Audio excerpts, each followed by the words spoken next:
Hello and welcome to Give and Take, the Positives in Life. And again, I continue with a series of giving you a gift for the new year. And today's topic is essentials for change. And I have a wonderful guest here that will introduce herself and share what she's doing for the positives in life. So thank you. Well, good evening, Cecily. Thank you so much for having me. I'm Gayle Smith, and I'm an education consultant and life coach. And the Essentials for Change title basically evolved from me finding me, Oh, wow. from me looking at the ideals in life, the things that I did, and the places that I went, and all of the accomplishments that I had, which were not bad, definitely not bad. But then when all of those things were pulled away from me due to illness and then financial issues, and emotional and social issues, I was left with just me, and I didn't know who I was. Okay. So I had to search for that inner voice to tell me exactly where I needed to go, who I was, and to find my way back to a place of peace, of comfort, of knowing, of just being. And so Essentials for Change a, is a creative source of putting together tools for the body, mind, and spirit. It is the connection between the three, not in isolation, Very but good. together. Mm-hmm. And the main factor that I found that brought me from the very depths of my loss was my faith. And that's a huge component in guiding people, I feel, from whatever issues they would like to change in life, whatever things or dreams or ideals that they have. It's that combination of faith with the body, mind, and spirit that accomplish those goals. Okay, very good. So I like that you said you started with yourself, because a lot of people feel that they believe that they need to fix others and not themselves. And so we know that that's not the way it works. Not exactly. We have to start with ourselves in order to heal others, or work with others, have relationship with others. So I'm glad that you shared that you started with the self first. So now I've known you for quite some time now, Gayle, and we've known each other through different venues that we've been to and different committees and whatever. And also we're both educators. Yes. And so you want to share a little bit about that? The course of our relationship or the course of growth The course of growth around it, like your part in education, like you know, yes. right? Well, teaching is my core, Okay. basically, and my career was with special education students, and I also became an administrator and worked with special education teachers and principals and administrators. Okay. And through the process of working in education, I always had this thing in my head that I needed to work with the whole child or the whole person. Right. And I caught a lot of flack about that because that's not in exactly the Board of Ed guidelines, but that's how I constructed my classrooms, based on considering the students' emotional needs, considering what type of home life they had, Right. considering how they felt about themselves, and always trying to encourage them and introducing them to discipline with expectations, with concern, and with care, and extending their programs to be include going out of the neighborhood. That was a very, very important thing. Wonderful. I always worked in schools that were in needy areas, and students did not have the experience of Right. going into Manhattan, going into Queens, or doing some of the other activities that maybe someone out of the neighborhood would have. So that became a part of their experience as being in my class. When I worked at on the college level, I influence the students to think about their roles in the classroom holistically. So it kind of evolved because I was in education for like 30 years. Wow. And I became the education consultant after I was no longer working for the Board of Ed. And it was ironic because as I was ill and trying to heal, my pastor had said to me, well, you know, some of the things that you've been talking about would be good for some other women to hear. And it started on as a fellowship group of women at the church. And on my website, essentialsforchange.com, I have a page that shows some of the old pictures from when we started back in 2002, Okay. and then 2005, 2008. So it has evolved from a Wow. little group of women, neighborhood women, just talking, feeling free to express themselves, to be nurtured, and to be cared for, and just has really moved on until lately. Now I have written a book about my experiences and the feelings that I had in finding me. So is there a name of the book yet? Oh, yes. Okay. It's almost ready. It should be out in January. Okay. And the title is Faith Forward. Faith Forward. Faith Forward, Creating Wellness Tools, a Woman's Three-Point Harmony of Body, Mind, and Spirit. Lovely. Yes. Very nice. So that sounds like an extra gift that one can purchase for themselves. It is definitely. So if you check my website, you'll be able to find the links, and it should be available in January. Okay. One of the biggest reasons why I put all of the information into my book, my process, was because initially when I started out in 2005, that was the year that they had the first showing of The Biggest Loser. And I was inspired by it. That was also the year that Oprah lost a tremendous amount of weight as well. Okay. And I thought that everything in the world that was wrong with me would be solved if I lost weight. You went on The Biggest Loser. So I decided I'm going to become the biggest loser. Okay. And so I started all these work programs, and in the past I had done so many things. Dr. Millie mentioned about people isolating themselves and doing things for periods of time. Right. And then after they finish the periods of time, then what do you do? Exactly. You know, and so this was something that got me started, but thank God it was not what kept me going, because I soon found that it was not the weight at all. Right. That was the issue. Even though I lost 107 pounds, it was not the weight. It was what was inside of me that was trying to come out.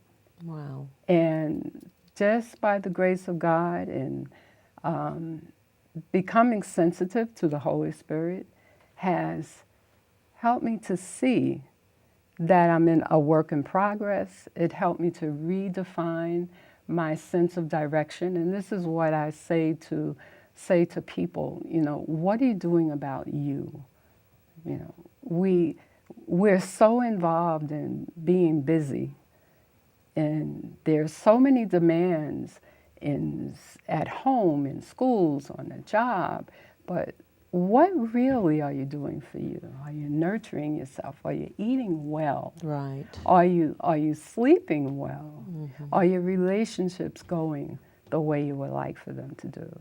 And we have a choice. We do certainly have a do. choice. We certainly do. We have a choice, and that's a lot of what the book is about. And the workbook gives steps in order to get through the process, strategic steps to help people to plan their way through, to actually give their faith some feet. And that's a big part, because you've heard the saying, walk by faith Right. and not by sight. Well, that's a process, learning how to walk in faith. Now, you mentioned about God and the Holy Spirit and faith. And what kind of faith do you do in your own practice of faith, spirituality, religion? Do you practice for yourself? Well, I'm a Christian, Okay. and I started out in, I've been to many of the denominations. Okay. I think I have too.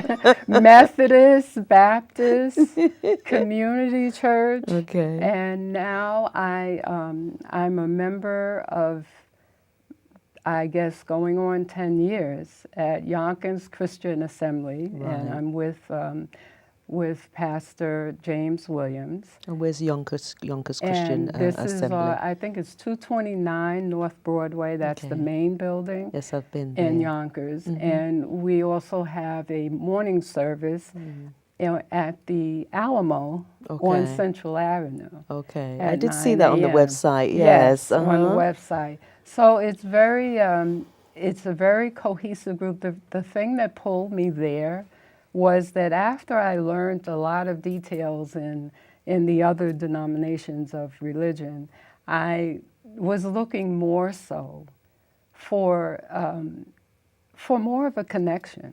And I talk about that also in the book. Okay. I needed to have a connection that was going to keep me growing and keep me giving and keep me focused on the positives Right. in life. And I found it there. Great. Very spiritual church, very Bible orientated. And this Okay. is what I needed. I needed that pounding. I needed to have it to be reminded. I needed to meet people and fellowship with more people.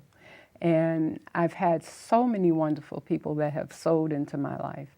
Every single church that I have been in has contributed to my process. Same here.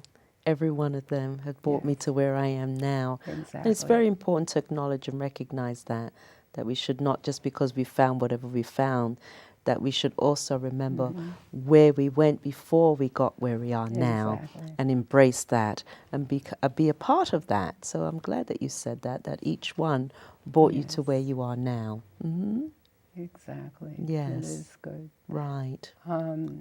During the holiday season, I find that it's difficult for a lot of people because sometimes we look for, you mentioned the gift, and sometimes we look for the gift in places where we don't find it. That's right. And we overlook the place, the real source of where the gift is. So a lot of the essentials for change is based on changing the mind, renewing the mind, and being filled with more of a positive sense of where you are. First, assessing where you are. What do you really believe? You know, who's in charge? Right. And then starting to recognize negative voices, negative actions, negative people, Right. and replace it with positive actions. And that is a process, and it takes It is, time in yeah. order to do. But that's one of the things Dr. Millie and I have had the good fortune to work together on Great. on a webinar, and I also see her individually as a practitioner. And we talked a lot about the mind. She's talking about the brain and actually the nutrients and all of the energy in the brain. Too exciting, too exciting. And I'm focusing on the mind. You know, what do you think about yourself? Right. You know, what are your dreams? Where are those dreams? Sometimes we get too afraid to dream because we're more comfortable with where we are, even though we don't like totally where we are. But we're too afraid to move on into the unknown. Right. So the mind has to be renewed, and we have to constantly put things in, and then we have to make room, because a lot of people say, well, how in the world am I supposed to do all of this? How am I supposed to have the right food and do the exercise and read and know about the different scriptures that may be important in my life and take care of the kids and go to work. It all starts in putting in a little something more and taking out a little something. And so that we get a balance of what we can actually accomplish. Well, we see all those things you described, that's where the mind begins to race. Because I've got to do Yes. this, I have to do that. Especially at this time of the Exactly. year, I have to run and get this gift for this one, and last minute running around to do. Is any or all of that even important? So we have to categorize these things in our minds so they're not racing. Or, like Yes. Dr. Millie had mentioned, write it the same way you would write a log about or a chart or a list of the foods that you're eating. Just prioritize the things that you need to do. Sometimes when there's a lot of things for me to do, I write it down. And then I check off, Exactly. done that, I've done that. It Right. depends on what's going on, but sometimes I do that so that I Yes. don't forget. And I find that my mind doesn't race. And it doesn't race because some of the, the practice I do of Raj Yoga meditation, you don't know, I haven't really quite shared with you, but that has helped my mind not to race anymore. So Yes. my mind begins to get focused and it categorizes in a way that's much more peaceful, much more natural. And so as you said about the mind, and Dr. Millie had mentioned about the mind in our practice, we discuss how the mind receives the information Yes. and then the information goes to the intellect. And then the intellect has to have the power to discern so that we're not all over the place. And once you make a decision, then you don't go back. You don't Yes. doubt yourself. Because, Exactly. we've spoken together as, the three of us, that we realize that whatever that we've done is supposed to be done the way that it is done.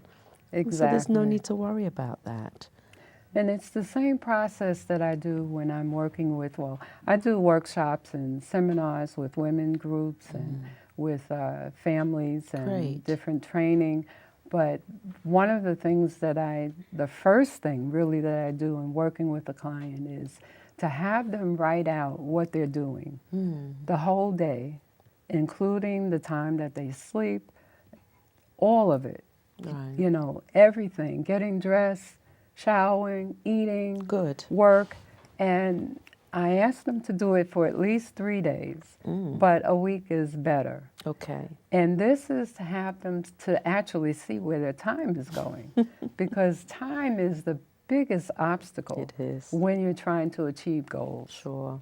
And it just gets in the way because it gets away from you. And so when you do that process, then you can actually see how long it's taking you to do things, and you can start to prioritize what it is that you're really doing. Do you need to do all the things that you're doing? Right. What can you eliminate? What can you put together, and what can you focus on? Right. And it's something that's a tool that you use over and over. For myself, just last month, I started finding that I was having a headache. I couldn't quite get coordinated. There were so many things that were open that needed to have attention, and everything was important. Right. And I said, you know what? You better do what you tell other people to do. You and have I to be. sat down, I pulled away some time, I sat down, and I started to write down the needs, the wants, the priorities, Good. and the time, and I spread it out over the schedule, over a timeline. And when I started to look at it, I took a deep breath and I said, no wonder why you had a headache. No wonder why you were so tired. You were squeezing all of this stuff into this little space, Right. and you were doing all of these things, and there really wasn't enough time. Right. So just in taking that piece out of what I had done, it brought such a sensation of just relaxation and Lovely. peace and calm, because I was able to plug in, all right, I'm going to do this here, do that here, going to let this wait, going to let go of that, and it just started to flow. Very nice. And so that's important, especially when you're sharing personal experiences in your own life. I find that whenever someone is saying something, like they're having a workshop or a conversation, or even in the church, you know, if the pastor or whatever is just sharing about their own personal trials, tribulations, gains, whatever it is, it helps. It brings a different kind of a connection and understanding. Like, okay, so this person too is a human being like me and also goes through the same kind of Yes. thing. So, yes, it's good to have a reflection of what you actually go through in your own personal It's life. true. And I think that that's very beneficial, I know, for me. And I hear other people say the same, that it makes a difference when that person shares. So good. So what would be one thing that you would share for the new year with the viewers that would be watching? Well, I would want them to focus on actually what's important. Matching what is important with what they actually do, with what they actually believe. And the main purpose of doing that is to break the cycle of repeating the same things over and over that are not working. That are We not have to working. decide what's working for us Absolutely. and what's working against us. And sometimes it can be things, sometimes it can be people, sometimes it can be places. It does not always feel comfortable to change, but change is something that happens all the time. And so we can either be a part of the change and participate with it and get in the flow of it without anxiety, or we can have change just abruptly attack us, and then we fall into it. Exactly. And we have no control and we feel lost. Right. So if I had to give a gift, I think it would be focus. It would be focus on learning to pull away and to be you. And for women, it's so difficult sometimes to find yourself in between all the roles that you carry. Right. And with the fast pace of the media and of the way life is now, everything is so instant.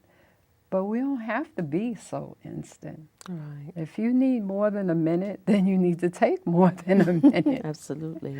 When you Make a time become for of a that. certain age, you do have to look at things a little bit differently.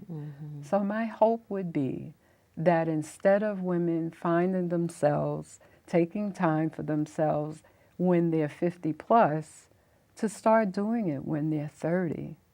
Right. And to start to get the experience and to get the wisdom at an early age so that they can try to right the rights and get going, then all of a sudden it's like the midlife crisis and you just have no idea who you are, where you're going, or what you want to do.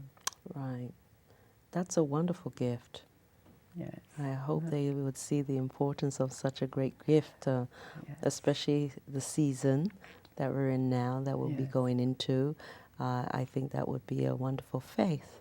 And it's just about having faith in whatever you do and prioritizing what is essential and what's not essential as essentials for change. Exactly. So tell me, is there anything else? I know you had mentioned that you're going to be doing something at...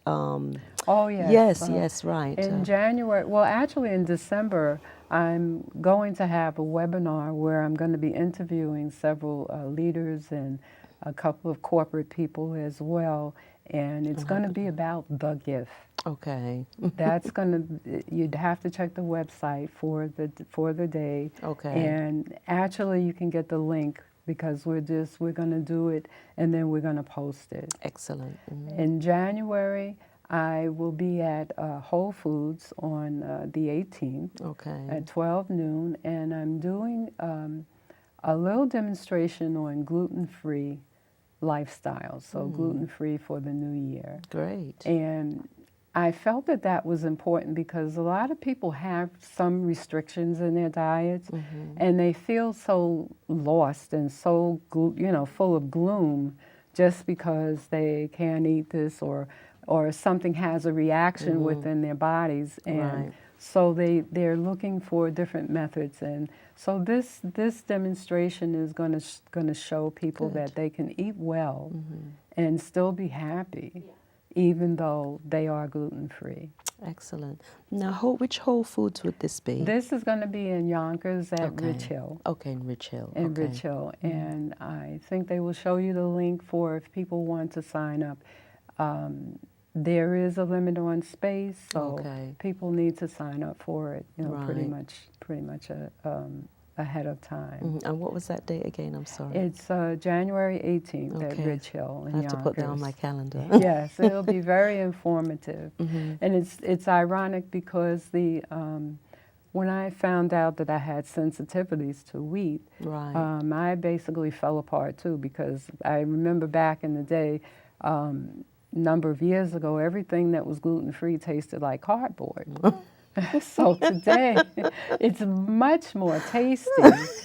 Although you still have to be careful to read labels Sure. to find out about the sugars Yeah. and to make sure that it's not too much fat or and the calories. But it came about at a time when I finally stopped chasing the numbers and Right. trying to lose weight and just started trying to be healthy and trying to be well within myself. Okay. And when I started the gluten-free lifestyle, Dr. Heather Pierman, she was my clinical nutritionist at the time, the weight just started pouring off.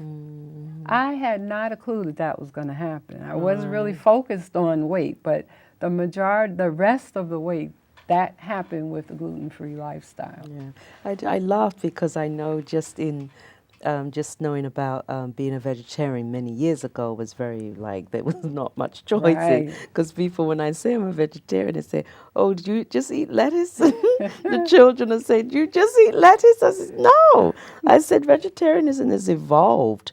I mean, the Oh, food yes, is just sure. amazing. Some of the different foods that they have out there. So I'm really enjoying it. I'm loving it, and it's good for me.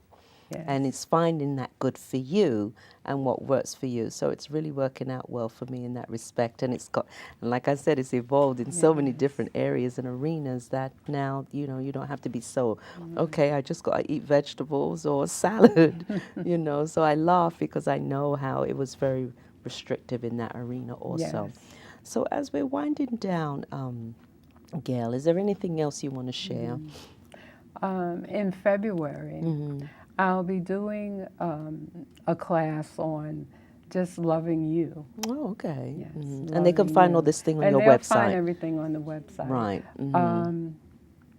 I thought it was really important because some people really get hung up with January, New Year, starting new things. And sometimes we go into the new year and there's not too much new. It's just a lot of old stuff.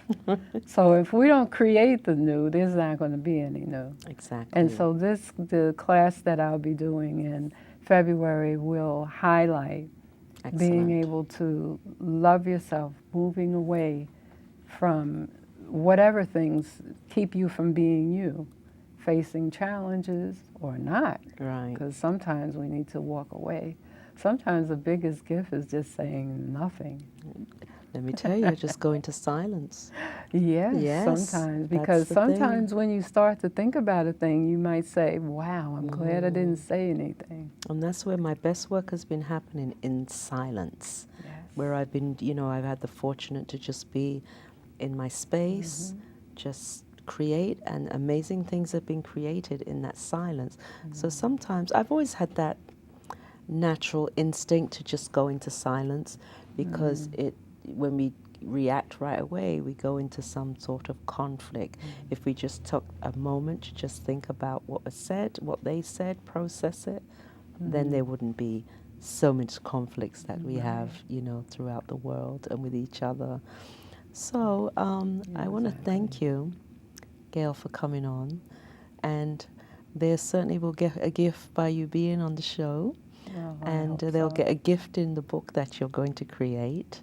Yes. And on your website. And also you had mentioned about your email address, they can reach you. Yes. And of course, viewers, any of the guests that you're interested in, you can always reach me on Cicely G 2015 at gmail.com.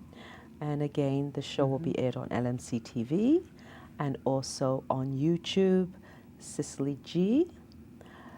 Give and Take, Cicely G. And you will find all the episodes there. So I want to thank you, Gayle. Well, thank you so much for having me. Yes. And I'd just like to wish you a healthy and happy and prosperous holiday season and New Year.